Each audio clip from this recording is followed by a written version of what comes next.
এদিকে নাস্তাটা খেয়ে নিই, নাস্তাটা খেয়ে তারপরে টিফিন খাতাটা তুলে রান্নাঘরের দিকে তোমার দাদাভাই চলে গেছে তালিসাকে স্কুল থেকে আনতে। আজকে তোমাদের সাথে আমি নেনুয়া ছোলার ডালের রান্নার রেসিপিটা তোমাদের সাথে শেয়ার করব।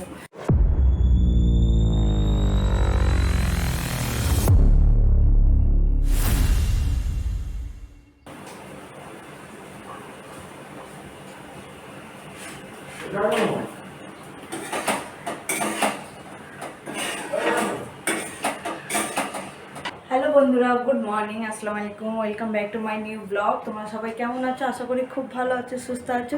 আলহামদুলিল্লাহ আমি খুব ভালো আছি। এই যে আজকে কিন্তু নাস্তার প্লেট নিয়ে তোমাদের সাথে আজ দিনটা শুরু করতে যাচ্ছি। আই হোপ তোমাদেরকে খুব ভালো লাগবে। তো একদম দেখো গরম গরম রুটি আর আলু ভাজা নিয়ে চলে এসেছি, এবার খাবো। তো তানিশা স্কুলে গেছে, ভাতও চাপিয়ে দিয়ে এসেছি। এদিকে নাস্তাটা খেয়ে নিই, নাস্তাটা খেয়ে তারপরে টিফিন খাতাটা তুলে রান্নাঘরের দিকে যাবো। তো আজকে রান্নাতে কী হচ্ছে না হচ্ছে সবটাই তো তোমাদেরকে বলবো। আর এইদিকে দেখো আধা আধা বৃষ্টি হচ্ছে, একটু একটু করে বৃষ্টি হচ্ছে, থামছে, বৃষ্টি হচ্ছে, থামছে। বেশ ভালো লাগছে। এই বৃষ্টিটাকে এনজয় করতে হবে, তাই না? খাওয়া দাওয়া দিয়ে এনজয় করতে হবে। তো চলো আমরা খেয়ে নিই একদম গরম গরম রুটি আর আলু ভাজা খেয়ে তারপর তোমাদের সাথে দুপুরে রান্না। আর আজকাল ঘর পুছবো না, খালি ঝাড় দিয়ে দেবো সুন্দর করে। কালকে যেহেতু সুন্দর করে ঘর পুছে নিয়েছি, তোমার দাদাভাই চলে গেছে তানিশাকে স্কুল থেকে আনতে। তখন 12টা বাজতে 10 মিনিট বাকি, তানিশার স্কুল ছুটি হবে 12টা 10-এ। তো তোমাদের বৃষ্টি হচ্ছিল, বেরিয়ে গেল। তো এখানে দেখো আমার ভাতটাও ফুটে এসছে, এই যে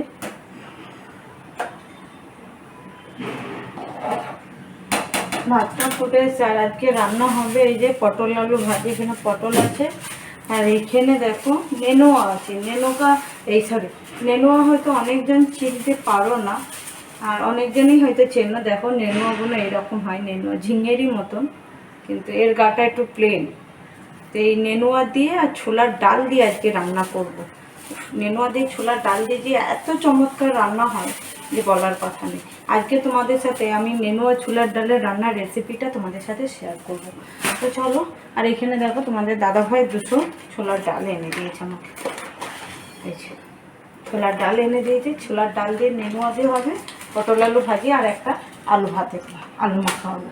তো চলো ঝটপট করে আমি ওটা করে নিই, আর ভাতের মাঠটাও আমি কষিয়ে দিই।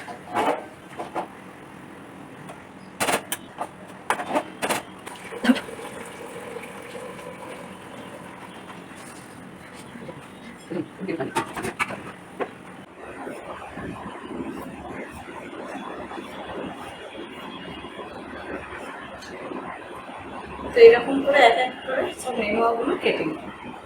নেনুয়াগুলো কেটে পটলটা কেটে তারপর তোমাদের সাথে দেখা করছি। আমার বেবি এসে গেছে স্কুল থেকে। তো দেখে না বন্ধুরা, তোমরা সবাই, আমার বেবি এসে গেছে স্কুল থেকে। খুব পড়াশোনা করেছে আজকে, স্কুলে খালি গিয়ে ঘুমিয়েছে, তাই না? আজকে ক্লাসে কিছু পড়া হয়নি, তো স্কুলে গিয়ে খুব ঘুমিয়েছে বলছে। আর মা ওকে টিফিন দিয়েছে, সেই টিফিনটা খেয়ে বলতে আমি রিল্যাক্স হয়ে ঘুমিয়েছি। হ্যাঁ, তাহলে ভাবো তারা পড়াশোনা হবে? ম্যাথ আর হিন্দি হয়েছিল। কি ম্যাথ হয়েছিল? ম্যাথে কি হয়েছিল? এরোপ্লেন। এরোপ্লেন কি ড্র করতে দিয়েছিল? নাম্বার দিয়েছিল, পয়েন্ট দিয়ে আমাকে ড্র করতে। আচ্ছা, এরা পয়েন্ট নাম্বার দিয়েছিল, এটা পয়েন্টে ড্র করতে হতো। কার ছিল বলো? আইরা, কি নাম ফ্রেন্ডের? আইরা, আয়রা ইমরান। কি ছিল আয়রা ইমরানে? বার্থডে। বার্থডে। তোমাকে কি গিফট দিয়েছে? একটা চকলেট আর করে। তুমি মিস করেছিলে? কি বলেছে? Happy birthday. তো এখানে দেখো আমি পটল আলু ভাজি চড়িয়ে দিয়েছি, কিন্তু ডালটা চড়াতে যাব দেখি আদা রসুন নেই। বলো তো কতটা মাথা খারাপ হয়ে যায় রান্নার টাইমে, যদি এটা ওটা সেটা না থাকে তাহলে কতটা বিরক্ত লাগে।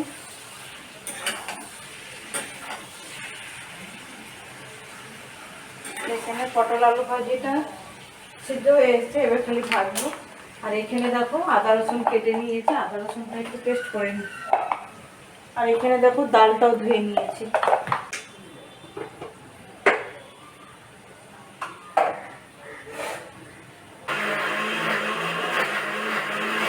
কত দেরি হয়ে যাচ্ছে।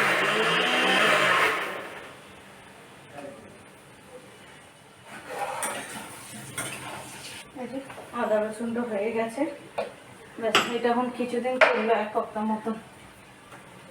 আজকে আমি নেনুয়া ডালটা কিভাবে রান্না করব সেটাই কিন্তু তোমাদের সাথে শেয়ার করব।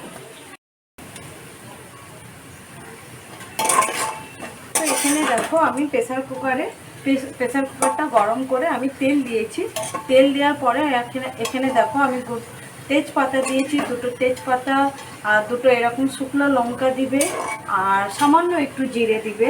জিরে, শুকনো লঙ্কা, তেজপাতা, আর যদি তোমাদের কাছে হিং যদি থাকে হিংটা অবশ্যই দেওয়ার চেষ্টা করবে, কিন্তু এই মুহূর্তে আমার কাছে নেই আর তোমার দাদাভাই বাড়িতে নেই বলে আমি আর আনাতে পারলাম না, তো হিংটাকে আমি স্কিপ করে দিয়েছি। তো দেখো এখানে জিরে, শুকনো লঙ্কা, তেজপাতা দিয়ে একটু তেলের ওপরে ফোড়নটা লাল করে আমি কুচি করে পেঁয়াজ কেটে রেখেছিলাম, 2টো মাঝারি সাইজের পেঁয়াজ, সেই পেঁয়াজটাকে ধীমে আঁচ করে লাল করতে হবে। তো ধীমে আঁচ করে লাল করার পরে এই হালকা যখন বাদামি রং হয়ে আসবে তখনই কি করতে হবে, তখনই তোমাকে এই যে টমেটো, ঠিক আছে। তো আমি এখানে একটা টমেটো অ্যাড করছি। এই যে টমেটো আর পেঁয়াজটাকে ধীমে আঁচ করে হালকা হালকা করে নাড়াচাড়া করে লাল করতে হবে, ঠিক আছে। এত টেস্টি রান্না হয়, আমি গ্যারান্টি দিয়ে বলছি, জবরদস্ত রান্না হয়। তো দেখো এখানে আমি টমেটো দিয়ে দিচ্ছি। এবার যেটা করবো, টমেটো আর পেঁয়াজটাকে আস্তে আস্তে ধীমে আঁচ করে নরম করে নেব, ঠিক আছে। তারপরে এবার এতে মাল মশলা কী করবো সেটাও তোমাদেরকে দেখাচ্ছি। তো দেখো এখানে আমার পেঁয়াজটা, টমেটোটা কিন্তু লাল হয়ে এসছে, টমেটোটাও কিন্তু আস্তে আস্তে নরম হয়ে এসছে, গলে গেছে। তো তারপরে এবার আমি যেটা যোগ করবো সেটা আদা রসুনের পেস্ট।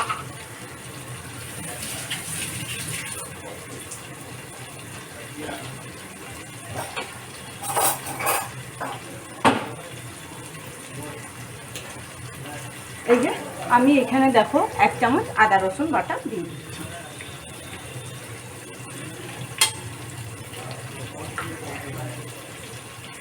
ঠিক আছে, এটা কিন্তু আস্তে আস্তে ধীমে আঁচ করেই কিন্তু করতে হবে। যদি এই জিনিসটা একটু পুড়ে যায় বা মশলাটা ধরে যায়, টেস্টটা কিন্তু থাকবে না। আদা রসুন দেওয়ার পরে কিন্তু একটু ধরে যায়, ঠিক আছে। তার জন্য কিন্তু একদম ধীমে আঁচ করে রান্নাটা করতে হবে। তো দেখো এখানে আমি আদা রসুনটাও দিয়ে দিয়েছি। এবার যেটা দেবো, সামান্য একটু লবণ দেব। লবণটা আমি এখন একটু সামান্য দিচ্ছি, তারপর ফের দেবো, কারণ একটু টমেটোটা গলার জন্য আমি এইটা লবণ দিচ্ছি। তোমরা হাতে লবণ রেখে দিয়ে এটা রান্নাটা করবে।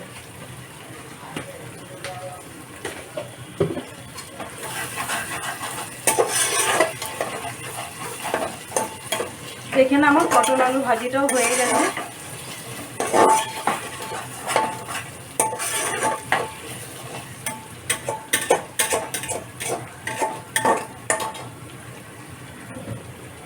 এখানে দেখো আমি এভারেস্টে কাসুরি মেথি কিনে রেখেছি, এই কাসুরি মেথিটাও অ্যাড হবে, আদা রসুনের একটা সেন্ট আছে।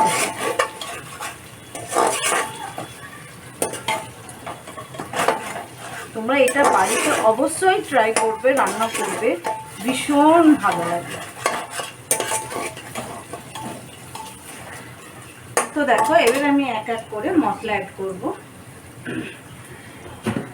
মশলার মধ্যে আমি অ্যাড করছি, দেখো হলুদ পাউডার,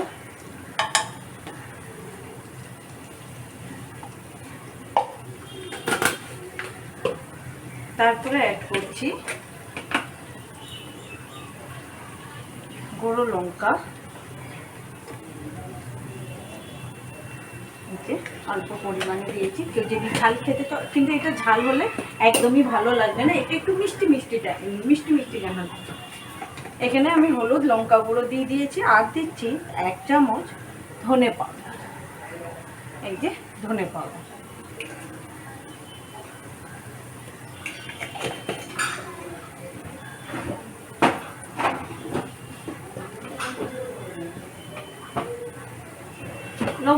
আগে একটু দিয়ে দিয়েছি পরিমাণ মতো, ফের লাগে আমি দেবো।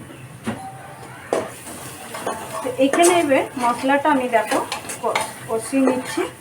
মশলাটা গাদে যতক্ষণ না তেলটা না ছাড়ছে ততক্ষণ আমি মশলাটা কষিয়ে নেব।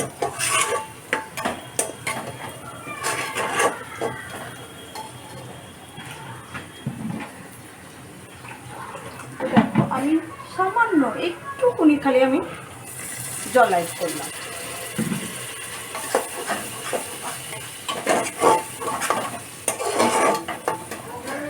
তো এখানে দেখো আমি মশলাটা একটু 2-3 মিনিট ঢাকনা দিচ্ছি। তো দেখো আমি ফের ঢাকনাটা খুলে নিয়েছি।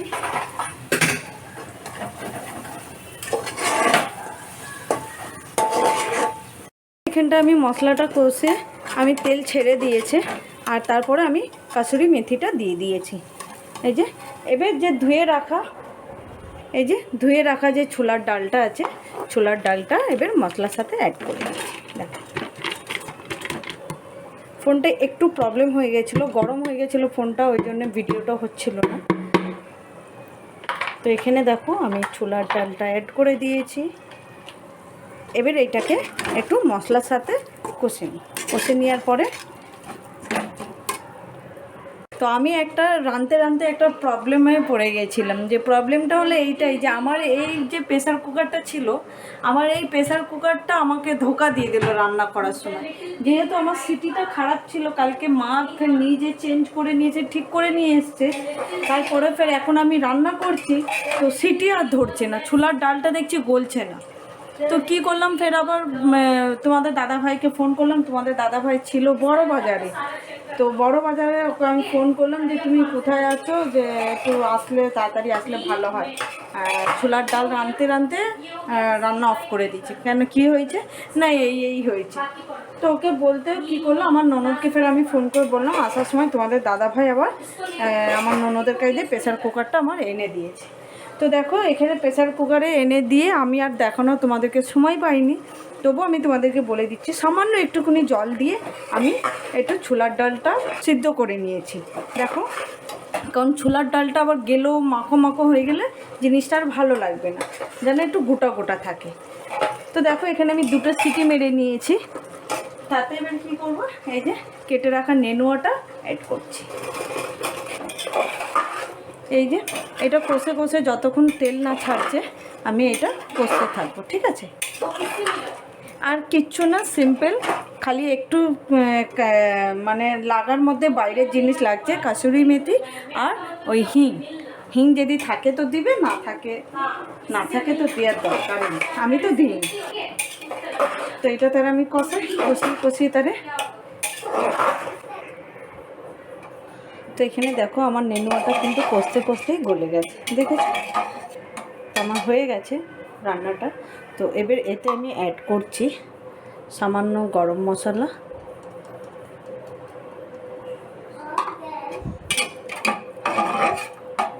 তারপরে অ্যাড করছি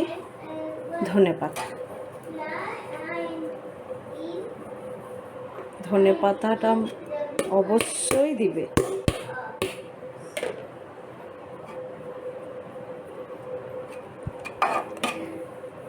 এটা এখন যখন ঠান্ডা হয়ে যাবে তখন ঠিক তেল ছেড়ে দিলে ব্যাস, জিনিসটা খুব সুন্দর দেখাবে। তো চলো তোমাদেরকে আজকে আমাদের ডাল রান্নাটা কীভাবে আমি আজকে করলাম তোমাদেরকে দেখিয়ে দিলাম। চলো এবার লাঞ্চটা করে ফেলি। গুড ইভিনিং বন্ধুরা, এখন ঘড়িতে সময় হয়ে গেছে 8:30। আমি বাসন তোমাদের সাথে দুপুরবেলায় গুড আফটারনুন বলতে আমি সময় পাইনি, কারণ রান্না করতে দেখলে তো আজকে মানে কতটা অসুবিধা হয়েছিল, যার জন্যে 3:30 বেজে গেছিলো। তাড়াতাড়ি করে গোসলটা খালি কোনোরকম করে দিয়ে আমি মা বাবাদেরকে ভাত দিয়েছি। তো আমি সরি, তো ভীষণ দুঃখিত, আমি কিছু করতে পারলাম না। তো দেখো, আর আমি মায়েদেরকে সন্ধ্যাবেলায় চা পানি করে দিয়েছি। এইদিকে তানিশা রুটি আলু ভাজি খাচ্ছে। এই দেখো, ওই 100 টাকা করেছে, এই যে দেখেছো, এই যে তানিশা এখন রুটি আলু ভাজি খাচ্ছে। তো এইদিকে আমি আমার আলমারিটা সব কালকে কাপড়গুলো গুছিয়েছিলাম, আমার টাইম পাইনি গুছিয়ে মানে আলমারিতে রাখার। তো দেখো সুন্দর করে করে গুছিয়ে নিয়েছে, দেখছো?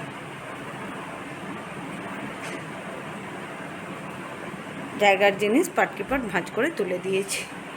তো দেখি একটু বেরোনোর আছে, তানিশার স্কুল জুতো কিনতে হবে, যে বেরোবো। এখন ঘড়িতে বেজে গেছে কটা, 8:30। 8:30 বাজে। চলো একটু ফ্রেশ হয়ে রেডি হয়ে নিই, তারপর তোমাদের সাথে দেখা হচ্ছে।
আমি তো মার্কেট থেকে চলে এসেছি। তো মার্কেট থেকে এসে দিয়ে কাপড় জামা চেঞ্জ করে, তো আমি এইদিকে দেখো ভাত খাওয়ার জন্য, রাত্রে ডিনার করার জন্য এখানে আমি প্রেশার কুকারে আলু সিদ্ধ হতে দিয়েছি, ভাত গরম হতে দিয়েছি। আর তানিশার জন্য যে কালকে একটা মাছ ভাজা হয়েছিল, সেই মাছটা দেখো, এই দেখো আমার ডাল রান্না করে। তোমরা এই ডালটা যখন রান্না করবে অবশ্যই কিন্তু একটু বেশি তেল দেওয়ার চেষ্টা করবে। এমনি তো ভীষণ টেস্ট হয়েছে, বিশ্বাস করো, এত মজার টেস্ট হয়েছে যে বলার কথা, দারুণ টেস্ট হয়েছে। এই খাবারগুলো গরম করি, আর এখন ঘড়িতে সময় হয়ে গেছে 9:30। তো খাওয়া দাওয়া করে নিই, তারপর সকালে উঠতে হবে, তানিশা স্কুলে যাবে। তো চলো, আমাদের যেতে এই যে এখানে মাছটা রেখে দিয়েছে। তো চলো, ওইদিকে ওরা টিভি দেখছে। আমার ভিডিও যদি তোমাদের কাছে ভালো লেগে থাকে তাহলে অবশ্যই লাইক, কমেন্ট, শেয়ার, সাবস্ক্রাইব করে দিও। আর প্লিজ বেশি বেশি করে ফলো করে দিও। চলো, বাই বাই, গুড নাইট।